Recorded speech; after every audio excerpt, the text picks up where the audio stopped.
Rico's apartment for his granddad's. So you can see I've got a couple of doors to hang. It's going to be sliding doors. It's a new system I've never done before, so I'm just getting my head around it now. But it shouldn't be too difficult. Just got to throw them up, and yeah, got to wait for skirting to arrive. Everything takes forever. Couldn't find it local, so the skirting had to be ordered in. So I'm guessing 2 weeks for that. So it might be, I might move on to something else and come back to this. So we'll see. But yeah, let's crack on. We're almost there.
So I've got the both the doors hung.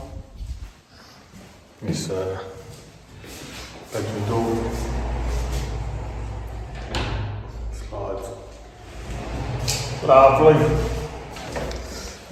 So yeah, got both these doors hung now. I did get the doors on the wrong door holes, but yeah, just swapped them over. It was alright. Should have measured it beforehand. But yeah, I hope you enjoyed the video. Give us a subscribe and everything.